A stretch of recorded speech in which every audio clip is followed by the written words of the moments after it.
readers, it's Sasha, and today I'm going to be filming my Goodreads Chooses My June TBR.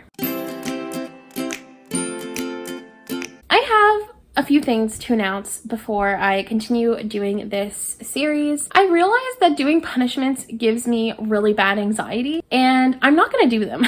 Like, I'm just simply not going to do punishments. I just feel like I don't want to punish myself for not reading something if I didn't have the time to read it. Because I read when I have the time. I read when I want to, and I read when I have the time. And I feel like punishing myself just kind of puts a negative spin on reading for me. And I don't want to do it. So it was a nice thought. You know, it was nice to feel like I could fit in with the cool kids. But I just don't want to. So I'm not gonna. I'm sorry if that's something you were like really looking forward to. And I understand if that's something that, you know, changes your opinion on this game or whatever. But honestly, it's not something I can do. It's not something I want to do, and so I'm not going to force myself to do it. I feel like that's fair. I feel like for myself it makes the most sense. So that's what we're doing. That's how I feel. That's what we're doing today. So we're still going to do it where I choose between the numbers 0 through 9 and then have to add a book if I correspond. That didn't make sense. Let's start again. So essentially somebody in my comments suggested last time that I could random number generate the number that I choose to add more books to my TBR. So for example, last month was 3. So if any one of the numbers that I chose for Goodreads Choosing My TBR ended in 3, I would have to pick another book and add it to the TBR. So I'm still going to do that.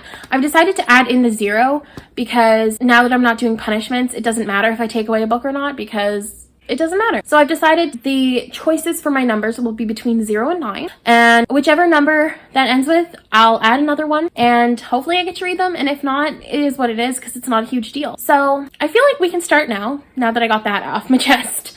I feel like we can start. So as always, I will start off with just the 5 books. And then hopefully I won't have to add any more, but sometimes I do, and that's fine. Obviously, if it gets too nutso like it almost did in April, I just simply will cut it off. But yeah, it's always a real anxiety inducer to see what I'm going to be reading for the next month. Let's start. Let's get my screen record going and pick the negative player. All right. So we're going to pick the negative number, not player. Okay. We're going to pick the negative number together.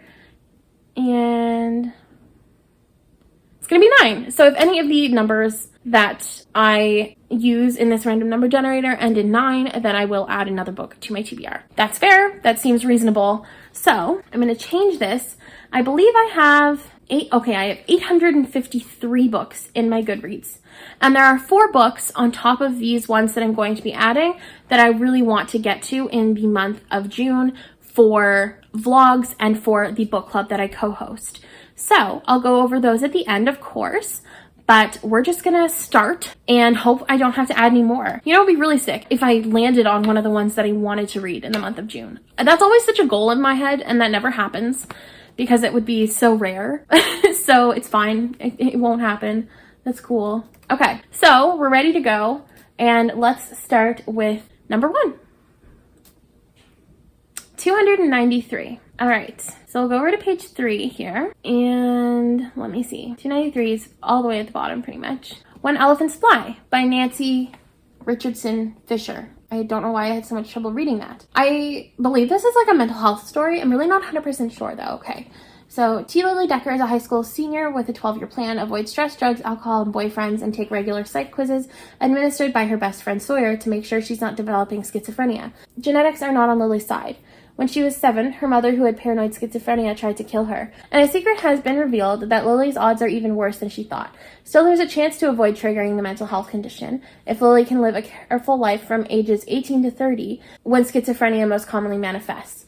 But when a newspaper internship results in Lily witnessing a mother elephant try to kill her 3-week-old calf, Swifty, Lily can't abandon the story or the calf.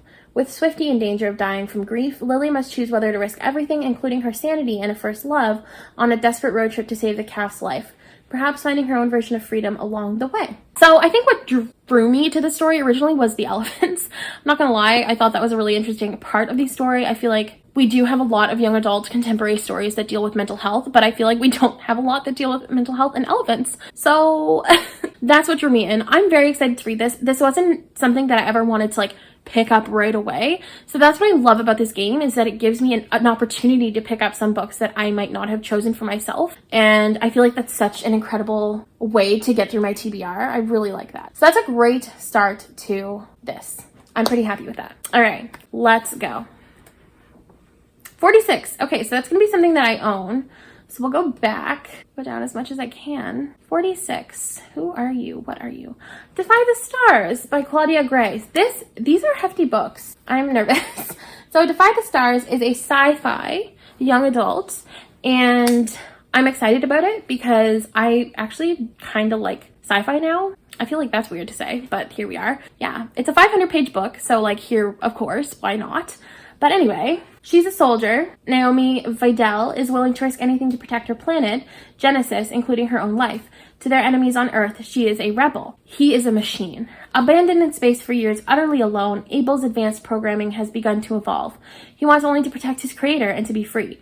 To the people of Genesis, he's an abomination. Naomi and Abel are enemies in an interstellar war, forced by chance to work together as they embark on a daring journey through the stars.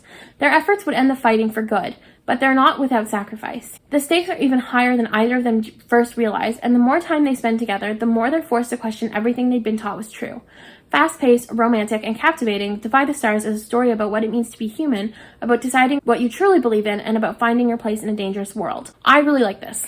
I'm really looking forward to reading this. I've had the first book for a very long time now, but I feel like I haven't had the second book for as long. I do have the second book because I'm really bad with buying series, but I'm interested. I think it's going to be really good. My only concern is that it is very long, but that's okay. I feel like we can move past that.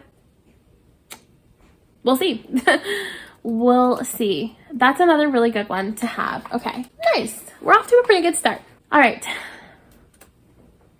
520. All right, so I'll go over page 6, which is crazy because I feel like every time I take things off my TBR, I always have like so many more books from my last one. It's nutso. Hate it. Hate it so much. Okay. Oh my god, no. It's very loud. It's 2 a.m. So I got Vampire Academy. I don't want to read Vampire Academy this month. I simply do not. Okay. Hey. Did you hear me make a noise? Were you laughing? Yeah. I thought you were crying out in pain. No, that's valid. Okay. You good? Yep. Thank you. Okay, so Lisa Dragomir is a Morai princess, a mortal vampire with a rare gift for harnessing the earth's magic.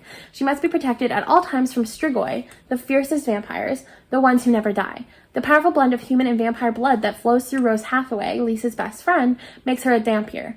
Rose is dedicated to a dangerous life of protecting Lisa from the Strigoi, who are hell-bent on making Lisa one of them.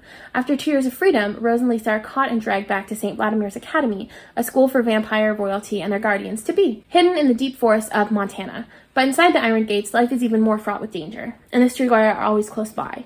Rose and Lisa must navigate their dangerous world, confront the temptations of forbidden love, and never once let their guard down, lest the evil undead make Lisa one of them forever. I don't want to read this. So I might not. I do want to read it. It's definitely not something that... Okay, hold on. Let me just add this here. It's definitely something I want to read at some point. Like, I really wanted to read the Vampire Academy series. It was one of the ones where it was either like the Vampire Diaries or Vampire Academy, and I've just heard much better things about Vampire Academy. But do I want to read it now is the question. And the answer to that is simply no, I don't. But we'll see. We'll see how it goes. We'll see. I might want to pick it up. I might decide to. But yeah, that's a tricky one. Not thrilled about that one. So yeah, that's not great. Okay, let's go to the next one. 751. Oh, so this is more of a newer release. Well, no, not release necessarily. Just a newer thing that I've added into my want to read. I always like when that happens. I always like getting a newer one because you never know what it could be. So, Reverie by Ryan Lasalla. I've heard so many great things about this. Okay, this is really exciting to me. Okay, so I'm really excited about this. I've heard literally so many great things from people I really trust here about Reverie, so I'm really pumped. So all Kane Montgomery knows for certain is that the police found him half dead in the river. He can't remember how he got there, what happened after, and why his life seems so different now. And it's not just Kane who's different, the world feels off. Reality itself seems different. As Kane pieces together clues, 3 almost strangers claim to be his friends and the only people who can truly tell him what's going on. But as he and the others are dragged into unimaginable worlds and materialize out of nowhere, the gym warps into a subterranean temple, a historical home nearby blooms into a Victorian romance rife with scandal and sorcery. Kane realizes that nothing in his life is an accident, and when a sinister force threatens to alter reality for good, they'll have to do everything they can to stop it before it unravels everything they know. This was Ryan Lasalla's debut novel, and I really trust a lot of people who've said that this is good. So I'm really looking forward to reading this book. So I can't wait. This was a really great one to have on here. So that more than made up for Vampire Academy, I feel like. So that's great. And let's go with the last one. Fingers crossed that this is actually the last one. 632. Okay, this is the last one. We are vibing. I've been loving this like self-care series where I just like don't add the books, extra books. Makes me feel good. It's a great time. So, Carry Me Home by Jessica Theron. It's out now. That's all I care about. Okay, let's see. I don't really remember what this is about. Lucy and Ruth are country girls from a broken home. When they move to the city with their mother, leaving behind their family ranch and deadbeat father, Lucy unravels. They run to their grandparents' place, a trailer park mobile home in the barrio of San Jose. Lucy's barrio friends have changed since her last visit.